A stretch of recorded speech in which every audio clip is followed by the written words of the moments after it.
అందరికీ నమస్కారం. ఈరోజు మరి ఇంకా కొత్త విషయాలు నేర్చుకుందాం మనం. మరి ఈరోజు కొంచెం స్త్రీ గురించి అలాగే ఓంకారం గురించి తెలుసుకుందాము. మనకి చాలామంది ఓం శబ్దం గురించి పూర్తిగా పలకకుండానే కంప్లీట్గా వదిలేస్తారు. ఓం అనేది నాభి నుంచి మనం పలకాలి. శబ్దం అక్కడ స్టార్ట్ అయ్యి చాలాసేపటి వరకు ఉంటుంది. అది మనం ఏదో ఓం అని వదిలిపెట్టడం కాకుండా ఓంకారం అనేది ఓం అనే శబ్దం స్టార్టింగ్ నుంచి నీకు దమ్మచ్చేంత వరకు లోతులోకి వెళ్తే చాలా మన లోపల చాలా నాడులు యాక్టివేషన్ అవుతూ ఉంటాయి. మరి ఇక్కడ ఓం అనేది అసలు ఎలా వచ్చింది అంటే సర్వేశ్వరుడు అంటే ఈ సర్వం మొత్తం జగత్తు మొత్తం ఈశ్వరుడు అంటే శివుడు కాదండి. సర్వేశ్వరుడు అంటే బ్రహ్మ విష్ణు మహేశ్వరుల్ని కూడా సృష్టించిన సర్వేశ్వరుడు అంటే సర్వం జగత్తు మొత్తం ఇదంతా ఉన్నవాడు. మరి అదే మనకు కాంతి రూపంలో జ్యోతి రూపంలో చైతన్యం రూపంలో ఉంటుండు. అతనికి రూపం లేదు, గుణం లేదు, అతను నిరాకారుడు నిర్గుణుడు కాబట్టి అతనే మనం సర్వాత్మ అంటాము, సర్వేశ్వరుడు అంటాం. అన్నింటిలో ఉండేవాడే, అంతటా ఉండేవాడు, అన్నింటిలో ఉండేవాడు సర్వేశ్వరుడు. కాబట్టి ఆ సర్వేశ్వరుడు నుంచి వచ్చిన ఆ సర్వేశ్వరుడు నుంచి వచ్చిన జ్యోతి ఉందో అదే కాంతిగా మారుతుంది. మంచిగా వినండి. సర్వేశ్వరుడి నుంచి వచ్చిన జ్యోతి అంటే అతని ద్వారా వచ్చిన ఒక జ్యోతి అదే ఒక కాంతిగా మనకి ప్రారంభమైంది. కాంతిగా ప్రారంభమై అందులో నుంచి మనకు నాదం వచ్చింది. అంటే మనకు ఆ నాదం మనకు ధ్వని అనేది వచ్చింది. ఆ ధ్వని పేరే మనకు ఓం అని, ఓంకారం అని మనకు చెప్పబడింది. మరి ఓం అంటే కూడా అకార, ఉకార, మకార. అకార, ఉకార, మకార ఈ మూడు ఒక్కొక్క వేదం నుంచి. ఓంకారం అంటే కూడా మనకి వేదానికి సంబంధించి ఉంటుంది. వేదరాశులు ఉద్భవించాయన్నట్టు అక్కడ నుండి. ఈ ఓంకారం నుంచే మనకు వేదాలన్నిటివి ఉద్భవించినాయి కాబట్టి మనకి ఋగ్వేదం అలాగే యజుర్వేదం అలాగే సామవేదం అలాగే అథర్వణ వేదం ఇలా మనకి 4 వేదాలు ఉంటాయి. మరి ఋగ్వేదం నుంచి మనకి అకారం వచ్చింది. అలాగే మనకి యజుర్వేదం నుంచి ఉకారం.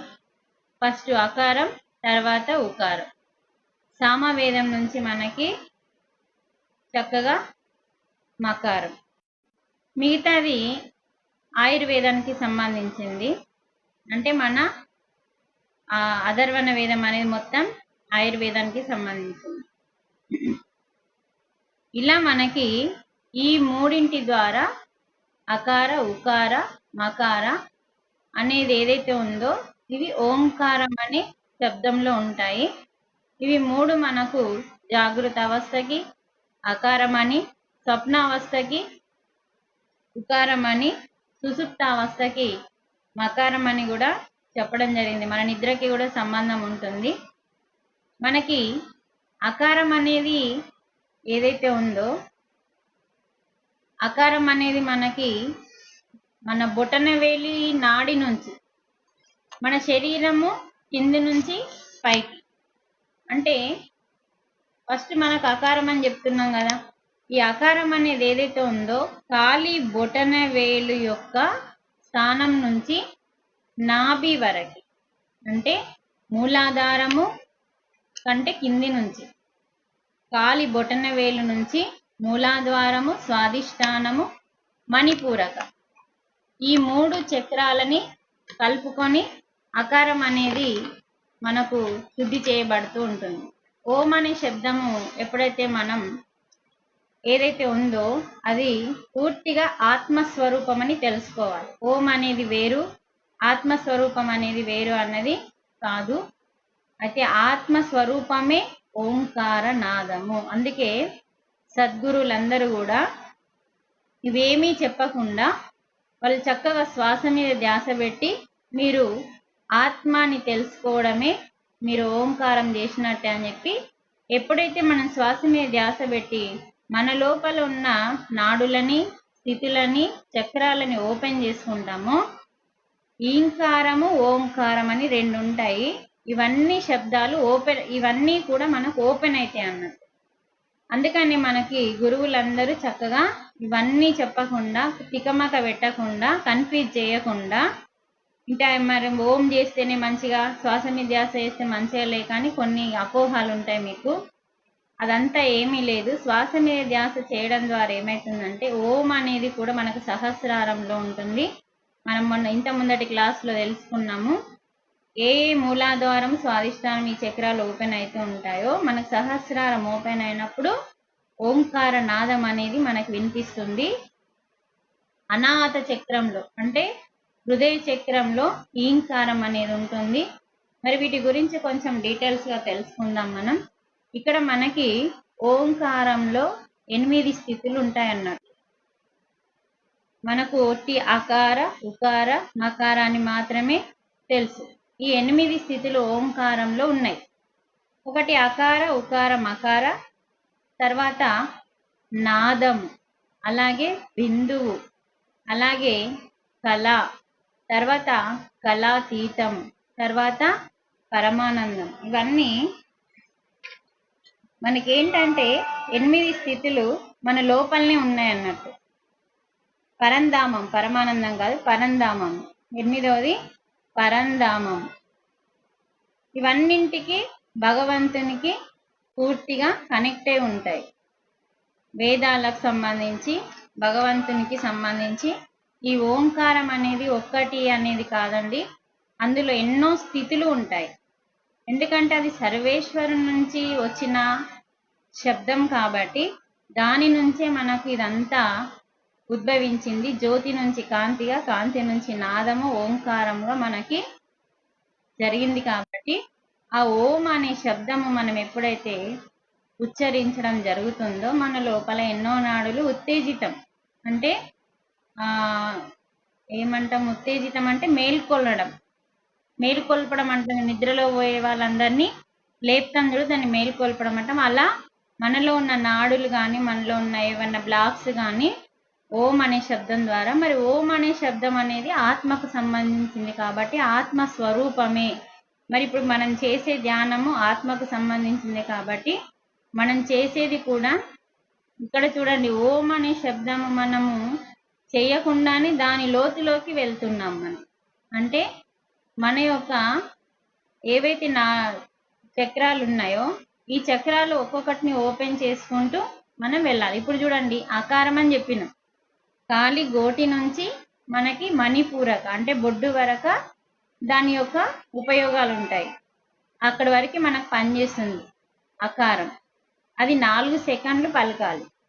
అలాగే మనకి ఇంకోటి ఉకారం, అది కేవలం హృదయ స్థానం, అంటే హృదయానికి సంబంధించి యాక్టివేట్ చేస్తుంది ఉకారం అనేది. అది 2 సెకండ్లు చక్కగా పలకాలి.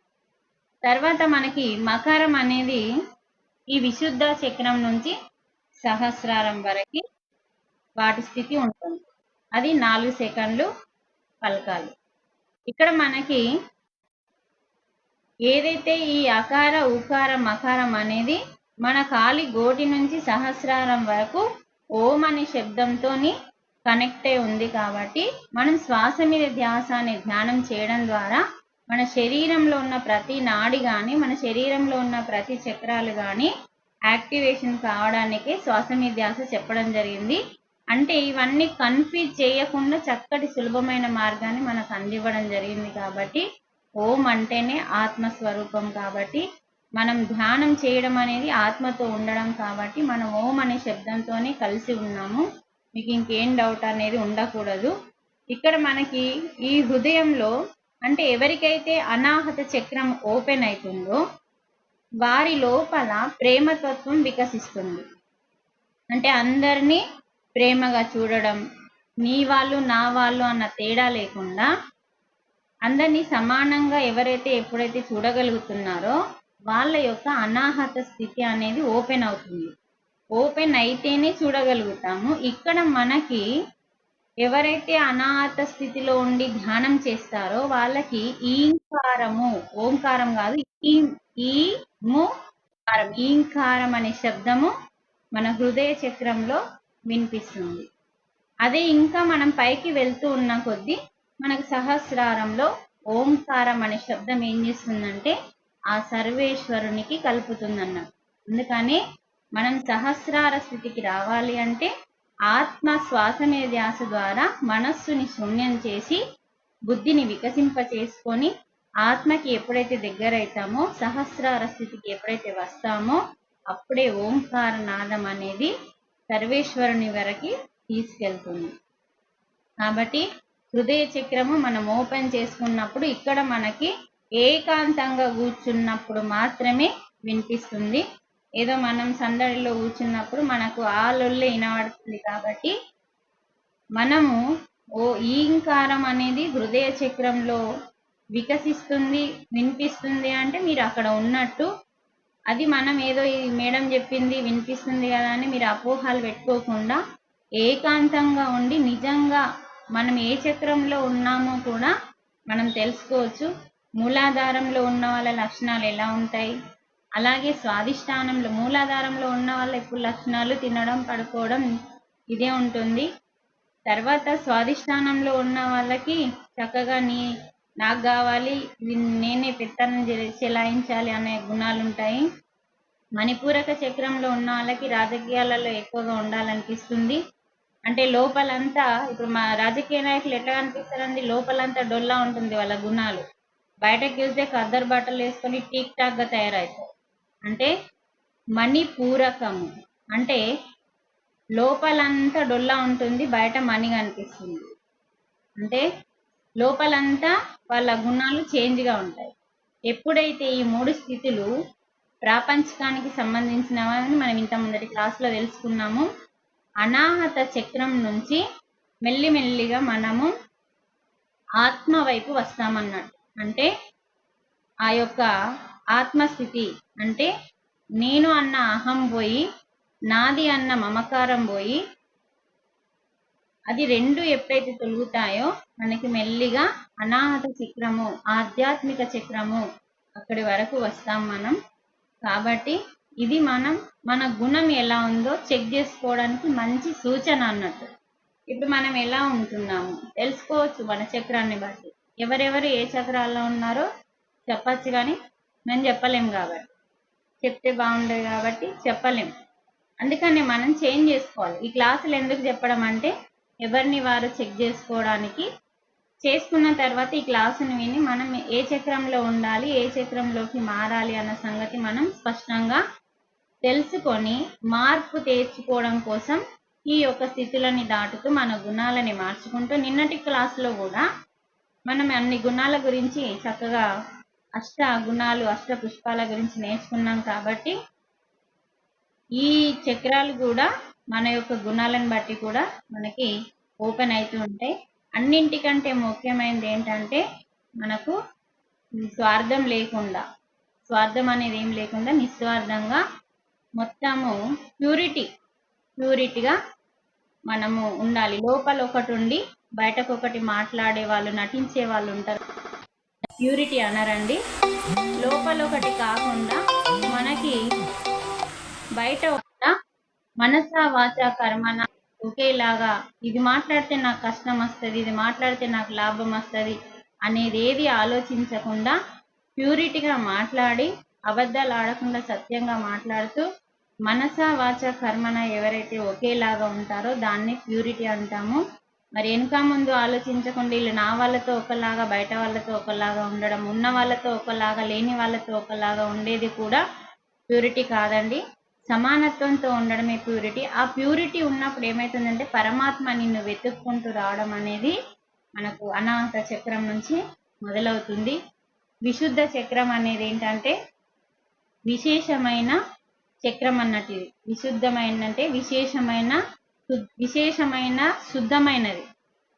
అంటే ఇక్కడ చాలా మన గొంతు నుంచి వచ్చే పలుకులు శుద్ధంగా ఉంటాయి అన్నట్టు. ప్రతి పలుకు గాంధీ మహాత్ముడు ఇప్పుడు చూడండి, ఆయన విశుద్ధ చక్రం లాంటి వాడు. ఇప్పుడు ఆయన ఎలా ఉన్నాడో మీరు గ్రహించుకోండి. ఆయన విశుద్ధ చక్రానికి సంబంధించిన వాడు. ఆయన మాట అన్నామంటే ఆ మాట మీద నిలబడి చక్కగా చేసి చూపించింది. అంటే మన ఏ వాక్ అయితే పలుకుతున్నామో ఆ వాక్కుని చేసి చూపించడమే నిజమైన విశుద్ధ చక్రం. ఇలా మనకి మరి ఓంకార నాదం అనేది చక్కగా మనకు ఈ ఈంకార నాదం అనేది అనాహత చక్రం నుంచి మనకు వినిపిస్తుంది. అది ఎవరికి వాళ్ళు ఏకాంతంలో కూర్చున్నప్పుడు మంచిగా వినాలి. ఓంకారం అయితే సహస్రారంలో వినిపిస్తుంది. మన సహస్రారంలో కూడా ఓంకార నాదం వినిపిస్తుంది. అది పరమాత్మకి దగ్గర చేస్తుంది. మరి పరమాత్మకి దగ్గర చేస్తుంది ఓం అనే శబ్దం. మరి మనం పలుకుతున్నాము, మళ్ళీ పలకాలి అన్నది ఏమీ లేదు. శ్వాస మీద ధ్యానమే ఓంకారం అవుతుంది. ఎందుకంటే ఆత్మస్వరూపమే ఓంకారం కాబట్టి శ్వాస ద్వారా మనం ఎక్కడికి ప్రయాణం చేస్తున్నాము? ఆత్మ దగ్గరికి ప్రయాణం చేస్తున్నాం. అంటే మనం ఓంకారం దగ్గరికి ప్రయాణం చేస్తున్నాం కాబట్టి శ్వాసలోని ప్రతిదీ నిక్షిప్తమై ఉంది కాబట్టి మీరు ఇంకేం డౌట్స్ పెట్టుకోవాల్సిన అవసరం లేదు. అంటే మనకి ఇంకా అకారం ఏం చేస్తుంది? కాలి బొటన వేలు నుంచి చక్కగా ఉంటుంది. ఉకారము మకారం ఇవన్నీ చెప్పుకున్నాం. మరి మనము ఇవన్నీ మనకు ఓం అనే శబ్దం నుంచి వస్తాయి. ఓంకారం అనేది మనం ఒకవేళ మన ఇంట్లో ఎప్పటికప్పుడు ఓం అనే శబ్దం వినిపించేలా కూడా మనం ఒక రికార్డు కూడా వేసుకుంటే ఇంకా చాలా బాగుంటుంది. ఇది ఓంకారం అనేది. మనము మెడిటేషన్లో ఇవన్నీ శబ్దాలు వినొచ్చండి. ప్యూరిటీగా మీరు తయారైతే అవే వినిపిస్తాయి. సింపుల్గా ఏమీ లేదు. మనం ప్యూరిటీ కావాలంటే ఎవరి మీద ద్వేషాలు ఈర్షలు ఇవన్నీ కొంచెం వదిలేస్తే మనకు ప్యూరిటీ అనేది వస్తుంది. కాబట్టి చక్కగా మనల్ని మనం శుద్ధి చేసుకోవచ్చు. సరే, మరి ఈరోజు కొంచెం మనం ఇంకా మనకి ఆత్మజ్ఞాని లక్షణాలు ఇప్పుడు మనం నేర్చుకునేది ఏంటిది? ఆత్మజ్ఞానం. మరి ఆత్మజ్ఞానం యొక్క ఏవైతే లక్షణాలంటే గుణాలు. ఈ గుణాలు ఎలాంటి గుణాలు కలిగి ఉండాలి? మనం ఇంతకుముందు ఒకసారి కూడా తెలుసుకున్నాము. ఉత్తమ శిష్యుని యొక్క లక్షణాలు, మరి సద్గురు లక్షణాలు ఎలా ఉంటాయన్నది కూడా మనము తెలుసుకున్నాము. ఏం లేదు, నిర్మలమైన మరి మనసు ఉంటుంది వాళ్ళకి. అంటే మనసులో ఏ కల్మషం అనేది ఉండదు. ఏకాంత స్థలం నందు వాళ్ళు ఏం చేస్తారంటే నివాసం ఉండడానికి ప్రయత్నం చేస్తారు. మరి అహింస మార్గంలో ఉంటూ ఓర్పుతో సహనంతో ఇవన్నీ మన ఆత్మకు సంబంధించిన బుద్ధికి సంబంధించిన లక్షణాలు కాబట్టి ఇవన్నీ మనం మర్చిపోవద్దు. సహనము, ఓర్పు, అహింస ఇవేవైతే ఉన్నాయో మనకి చాలా అవసరము. సహనము, ఓర్పు, అహింస. అలాగే ఇవన్నీ మనం గుణాలు ఏర్పరచుకుంటూ ముందుకెళ్ళాలి. అంతర్శుద్ధి, బహిర్శుద్ధి అంటే బయట శుద్ధి ఉండాలి, అంతర్శుద్ధి ఉండాలి. బయట శుద్ధి అంటే మన శరీరంతో పాటు ఇల్లును కూడా, మన ప్రాంతాలకు సంబంధించింది కూడా, అలాగే అంతర్శుద్ధి. ఇలా మనము ప్రతిదీ శుద్ధిగా ఉంచుకుంటారు వాళ్ళు. ఇవన్నీ ఆత్మజ్ఞాని లక్షణాలు. ఆత్మజ్ఞాని ఎప్పటికప్పుడు ధ్యానమే కాదు, మన చుట్టూ ఉండే ప్రదేశాలు కూడా శుభ్రంగా ఉండాలని అనుకుంటాడు. అంతర్శుద్ధి, బాహ్య శుద్ధి ఇవన్నీ మనం సన్మార్గంలో అంటే మంచి మార్గంలో నడవాలనుకుంటాడు. ఇటు ధ్యానం చేస్తాము, క్లాసులు వింటాము, మళ్ళీ సన్మార్గంలో నడవకపోతే ఇదంతా అంటే మంచి మార్గంలో నడవకుంటే ఒక్కసారి మనం ఏం చేస్తున్నాము, ఏం మాట్లాడుతున్నాం కొద్దిగా ఎరుకలో ఉండి చేస్తే సన్మార్గంలో ఉన్నామా లేదా అన్న విషయం మనకి మనం గ్రహించుకోగలుగుతాం. ఒకరు చెప్పాల్సిన అవసరం ఉండదండి. ఆ అవకాశం మనం వేరే వాళ్ళకి ఇవ్వకుండా చూసుకోవాలి. మరి మన యొక్క మాట, మనస్సు శుద్ధి అంటే మన మనస్సు కానీ బుద్ధి కానీ ఒకే విధంగా ఉంటుంది, మాట ఒకటిగానే ఉంటుంది. అంటే ఆత్మజ్ఞాని లక్షణాలు ఇంతకు ముందు చెప్పినాదా, మనస వాచ కర్మన శుద్ధిగా ఉంటూ చక్కగా మనకి ఒకే మాట, ఏదైతే మాట మాట్లాడుతున్నామో అవే చేతలు చేస్తాం, అదే ఆలోచిస్తాం. ఒకటి మాట్లాడి ఇంకోటి ఆలోచించి ఇంకోటి చేయకుండా ఉండము. ఆత్మజ్ఞాని ఒకటే మాట, ఆ మాట మీద మాట్లాడినామంటే అదే పని చేసి అవే ఆలోచనలతో ఉంటాడు. అంటే మాట, మనస్సు, బుద్ధి అనేది శుద్ధిగా ఉంటాయి. ఇవన్నీ ఇవన్నీ మన లక్షణాలు ఉన్నాయా లేదా మనం చెక్ చేసుకోవాలి. ఇంకొక ముఖ్య విషయం ఏంటంటే, అసలు ఈ విషయము, ఈ క్లాసు మగవాళ్ళు కూడా వినాలి. స్త్రీని తక్కువ అంచనా వేస్తారు కాబట్టి స్త్రీ యొక్క గొప్పతనాన్ని, స్త్రీ యొక్క శక్తిని తెలియజేయడానికి ఇప్పుడు ఏంటంటే స్త్రీ యొక్క ప్రాముఖ్యత మనకి వీరబ్రహ్మం గారు చక్కగా వివరించిండరు. అది వివరించింది కానీ మనకి బయటకి రాలేదు. కానీ మనం దాని గురించి తెలుసుకోవాలంటే ఫస్ట్ మనం స్త్రీ యొక్క, అంటే మనం ఎక్కడైతే ఇక్కడ స్కూళ్ళల్లో కానీ ఎక్కడన్నా ఆఫీసులలో కానీ గోడలపైన ఏం రాస్తారంటే, స్త్రీ ఎక్కడైతే గౌరవించబడుతుందో, పూజించబడుతుందో అక్కడ దేవతలు ప్రత్యక్షం అవుతారని గోడల మీద రాస్తారు. కానీ ఎక్కడ స్త్రీకి గౌరవం అనేది ఉంచకుండా, ఒక స్త్రీ అనేది గౌరవించడం కానీ పూజించడం పక్కకు పెట్టు, గౌరవిస్తే చాలు, అలాంటి ప్రదేశాలు ఎక్కడ కనిపించట్లేదు. కానీ ఇక్కడ ఏం చెప్తుందంటే వీరబ్రహ్మం గారు, ఎవరైతే స్త్రీలు గౌరవింపబడతారో వాళ్ళు మనకి లక్ష్మీదేవి నివాసం ఉంటుంది. ప్రతి ఇంట్లో ప్రతి పురుషుడు తెలుసుకోవాల్సిన విషయం కాబట్టి, మరి లక్ష్మీదేవి ఇంట్లో ఉండాలి అంటే, అంటే సంపద, సిరి సంపదలు ఉండాలి అంటే ప్రతి స్త్రీని తన ఇంట్లో ఉన్న ఇల్లాలనితో పాటు తల్లిని కానీ, ఇల్లాల్ని కానీ, కూతుర్ని కానీ, కోడల్ని కానీ ప్రతి స్త్రీని గౌరవించడం ఎప్పుడైతే జరుగుతుందో ఆ ఇంట్లో లక్ష్మీదేవి నివాసం ఉంటుంది అని చెప్పి మనకు వీరబ్రహ్మం గారు చెప్పడం జరిగింది. మరి చక్కగా మనం లక్ష్మీదేవి లాగా అలంకరించుకోవాలి. అంటే మనము ఎప్పుడు ఎలా ఉండాలని చెప్తారంటే లక్ష్మీదేవి లాగా అలంకరించుకోవాలి, ఓర్పులో భూదేవితో సమానం అని మనకు ఎంతో చెప్తారు కదా. కోపం వచ్చినప్పుడు నువ్వు భూదేవితో సమానంగా ఓర్పుగా ఉండాలని మనకి ఇంతకుముందు పెద్దలు చెప్తుండే. ఇంత కోపం ఎందుకే నీకు, ఓర్పుతో ఉండాలని చెప్తారు. అంటే మన ఓర్పు ఎలా ఉండాలంటే భూదేవి చూపిస్తుంది మనకు ఎంత ఓర్చుకుంటుంది అన్నది. అలా మనం ఉంటే చక్కగా శక్తిలో పార్వతీదేవి లాగా, అంటే ధ్యానం చేసిన వాళ్ళందరూ ఏమవుతారంటే పార్వతీదేవిలు అవుతారు అన్నది.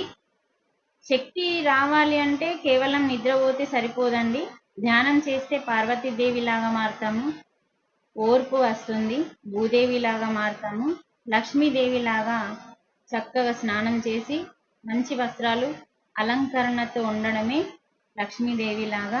అలాగే మనం అంటే ప్రతి పనిని మనమే చేసుకుంటూ దాసీలాగా, దాసీ కదా అన్ని పనులు చేస్తుంది, మనం ఎంతో భక్తి శ్రద్ధలతో అన్ని పనులను చక్కగా చేసుకుంటూ దాసీలాగా. అలాగే భోజనం కూడా మనం అందరికీ ఒక తల్లిలాగా, ఎవరైనా సరే మనం వడ్డించడం అనేది చాలా ప్రాముఖ్యత అండి. వండి పడేయడం అనేది కాదు, మనం వండి చక్కగా వడ్డించాలి. అదే తల్లి కూడా దగ్గరుండి పిల్లలకి ఎలా వడ్డిస్తుందో మనం కూడా ఒక స్త్రీమూర్తి ఎవరికైనా సరే తల్లిలాగా వడ్డించాలి. అంటే ఒక స్త్రీ ఎలా ఉండాలి, ఎన్ని లక్షణాలు స్త్రీలోనే ఉన్నాయని చెప్పడానికే భూదేవి నీలోనే ఉంది, లక్ష్మి నీలోనే ఉంది, దాసి నీలోనే ఉంది, అలాగే తల్లి తత్వము, అలాగే నీకు పార్వతీ తత్వము, సరస్వతి తత్వము అన్నీ నీలోనే ఉన్నాయని, సహన గుణము ఏవైతే ఉన్నాయో, అలాగే భర్తకి ఏమన్నా కష్టం వచ్చినప్పుడు మంత్రిలాగా సలహాలు ఇవ్వడం, చూడండి ఇది కాదు ఇలా అని చెప్పి ఓర్పుతో మనం కూర్చోబెట్టుకొని వాళ్ళు బాధపడుతున్న టైంలో మన యొక్క విచక్షణతో, మన యొక్క బుద్ధితో వాళ్ళకి సలహాలు ఇవ్వడం, మంత్రిలాగా ఉండాలని చెప్పింది. అంటే ఇంటి ఇల్లాలతోనే ఇల్లు ఉంటుంది అనేది మనకు శాస్త్రం ఉంది కాబట్టి ఆ యొక్క శాస్త్రాన్ని మనం మర్చిపోకుండా చక్కగా. మరి ఇంకొక విషయం, పడకలో రంబలాగా అంటారు. ఇది మనం చాలా ప్రాముఖ్యత అండి. ప్రతి పురుషుడు వేరే ఆడవాళ్ళపై కన్ను పడకుండా ఉండాలి అంటే మనం వారికి ఎప్పటికప్పుడు సేవలు చేసుకుంటూ వారి ఇష్టానుసారంగా మనం చక్కగా చూసుకోవడం అనేది నేర్చుకోవాలి. ఇది మనకు ఎన్నో శాస్త్రాలలో కూడా వివరించి చెప్పిండు. పెళ్లి గురించి, భార్యాభర్తల కలయిక గురించి కూడా పడకలో సిగ్గుపడకుండా భర్తకి మనం ప్రతి క్షణము సహకరించడం అనేది ఏం చేస్తుందంటే పరస్త్రీ మీద కన్ను పడకుండా మనం అలా భర్తతో ఉండాలి అని చెప్పి మనకు శాస్త్రాలలో కూడా పెళ్లి గురించి ప్రతి దాని గురించి మనకు ఇవ్వడం జరిగింది. ఇది మనం సిగ్గుపడాల్సిన విషయం కాదండి. ఇది ప్రకృతి యొక్క సృష్టి కార్యం ఇది. కాబట్టి భర్తతో మనం చక్కగా ఉండాలి అని చెప్పి మనకి ఇక్కడ ఇవ్వడం జరిగింది. మనకు వీరబ్రహ్మం గారు ప్రతిదీ చక్కగా అర్థమయ్యే రీతిలో ఇచ్చిండు, కానీ ఇవన్నీ బయటకు రాలేవండి. మరి స్త్రీ యొక్క ప్రాముఖ్యత స్త్రీకే తెలియట్లేదు. కాబట్టి స్త్రీ యొక్క ప్రాముఖ్యత తెలుసుకోవడానికి బ్రహ్మర్షి పితామహ పత్రిజీ మరి మహిళా ధ్యానమా చక్రాలు పెడుతూ అందరినీ ముందుకు రావాలి, ప్రతి స్త్రీ మేల్కొనాలి, మేల్కొంటూ ప్రతి స్త్రీని మేల్కొల్పాలని చెప్పి పితామహ పత్రిజీ ప్రతి స్త్రీ యొక్క యోగినీలందరూ ఎవరెవరు ఎంతమంది ఉన్నారో వారందరి యొక్క జ్ఞానాన్ని బయటకు తీయడానికి ఎంతో ప్రయత్నం చేసి 1 సంవత్సరం పాటు ప్రతి నెల ఒక్కొక్క యోగిని గురించి ధ్యాన జగత్ బుక్లో ఇవ్వడం జరిగింది. మరి అప్పుడే మనకి గార్గి మాత గురించి, సీత గురించి, సీతాయనం గురించి, అలాగే మనకి బుద్ధుని యొక్క భార్య యశోధర గురించి, కృష్ణుని భార్య రుక్మిణి గురించి ఇవన్నీ తెలియడానికి కారణమే బ్రహ్మర్షి పితామహ పత్రిజీ. ఒక్కొక్క స్త్రీ గురించి మనమందరం పురుషుల గురించే తెలుసుకుంటున్నాం కాబట్టి ఏ స్త్రీ గురించి మనం తెలుసుకోవట్లేదు. ఎందరో మహానుభావులు ఇంకా ఉన్నారు. శకుంతల గురించి తెలుసుకోవాలి, ఊర్మిళ గురించి తెలుసుకోవాలని ఎన్నో చెప్తూ ఉండు. అందుకని మనం వీళ్ళ గురించి కూడా కొన్ని విషయాలు తర్వాత క్లాసులో తెలుసుకుందాము. మరి ఇక్కడ మనకి జ్ఞానంలో ముఖ్యమైనది, ఇది చాలా చాలా ముఖ్యమైనది. జ్ఞానంలో సరస్వతి దేవి లాగా మరి ఈ సృష్టికి మూలం విశ్వశక్తి అని మనం అంటాం కదా. మనం ఏ విశ్వశక్తిని అయితే మెడిటేషన్లో తీసుకుంటున్నామో ఆ విశ్వశక్తి యొక్క మూలానికే స్త్రీ శక్తి అని చెప్పి మన వీరబ్రహ్మం గారు ఇప్పుడు మనం ధ్యానంలో కానీ నిద్రలో కానీ తీసుకునే శక్తే విశ్వశక్తి. ఆ విశ్వశక్తికి మూలమే స్త్రీ శక్తి. అంటే బ్రహ్మ విష్ణు మహేశ్వరుల్ని సృష్టించిందే స్త్రీ శక్తి అని మనకి ఇవ్వడం జరిగింది. స్త్రీ శక్తి నుంచే ఈ 3 శక్తులు రావడం జరిగింది. మరి అందుకని విశ్వశక్తికి మూలమే స్త్రీ శక్తి. ప్రతి ఒక్క ఇంటిలో స్త్రీ గౌరవింపబడితే చాలు, మరి ఆ ఇల్లు మొత్తం సరస్వతీదేవితో జ్ఞానము, లక్ష్మీదేవితో సిరులు సంపదలు, మరి పార్వతీదేవి శక్తులు ఇవన్నీ కూడా ఇంట్లో ఉంటాయని మరి వీరబ్రహ్మం గారు మనకు చక్కగా వివరించడం జరిగింది. మరి మనల్ని మనం ఎప్పుడు తక్కువ అంచనా వేసుకుంటాము.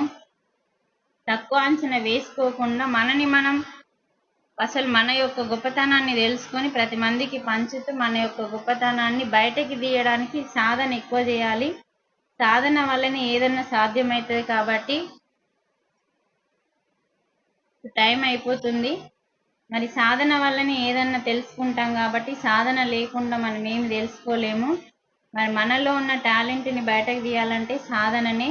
మరి సాధన ద్వారా మనకి విషయాలన్నీ తెలుస్తాయి. తర్వాత మనకి ఇవన్నీ లక్షణాలు ఇంటికి సంబంధించి, బయటకు సంబంధించి, జ్ఞానానికి సంబంధించి, శక్తికి సంబంధించి, పనికి సంబంధించి ఇవన్నింటిని గురించి చక్కగా మనం మళ్ళీ మళ్ళీ రాసుకొని రిపీట్ చేసుకొని మరి అలా ఉన్నామా లేదా చెక్ చేసుకోవడానికి ప్రయత్నం చేయండి. మరి ఈరోజు మనం ఓంకారం గురించి తెలుసుకున్నాం. ఓం అనే శబ్దం ఎలా వచ్చింది, ఓంలో ఎన్ని స్థితులు ఉంటాయి, 8 స్థితులు ఉంటాయి. అలాగే 8 స్థితుల నుంచి మనకు అకార, ఉకార, మకారం అనేది ఏదైతే ఉందో అవన్నీ మన నాడులకు, శరీర స్థితులకు సంబంధించి ఉంటుంది. కాబట్టి మన శరీరం అనేది ఎంత గొప్పది అన్నది మీకు తెలవాలి. మరి మన శరీరంలోనే ఓంకారం ఉంది, మన శరీరంలోనే ఈంకారం ఉంది, మన శరీరంలోనే ఆ, ఊ, అకార, మకార, ఉకారాలు అన్నీ ఉన్నాయి. నాదము మనలోనే ఉంది, సంగీతం మనలోనే ఉంది. సృష్టిలో ఉన్న ప్రతిదీ మనలోనే ఉంది కాబట్టి మనము మన లోపలికి మనం వెళ్తే చాలు, ఓంకారమే మనమైపోతాం, ఈంకారం మనమైపోతాం, అన్నీ మనమైపోతాం. కాబట్టి మన లోపలికి మనం వెళ్ళడమే ధ్యానం. కాబట్టి అదే అంతర్ ప్రయాణం. ఈ అంతర్ ప్రయాణాన్ని మర్చిపోవద్దు. ధ్యానం ఎంతెంత చేస్తే అంతంత మనము ఆయనకు దగ్గరవుతాం. కాబట్టి మరి ధ్యానము, స్వాధ్యాయము, సజ్జన సాంగత్యం వల్ల మనం ఎదుగుతాం. కాబట్టి మరి ఈరోజు క్లాసు ముగించుకుందాము. మరి ఈ చక్కటి అవకాశాన్ని నాకు ఇచ్చినందుకు మరి మీ అందరికీ కూడా హృదయపూర్వకమైన కృతజ్ఞతలు తెలియజేస్తూ మరి క్లాస్ ముగిస్తున్నాను. మీకేమైనా డౌట్స్ ఉంటే చక్కగా అడగండి.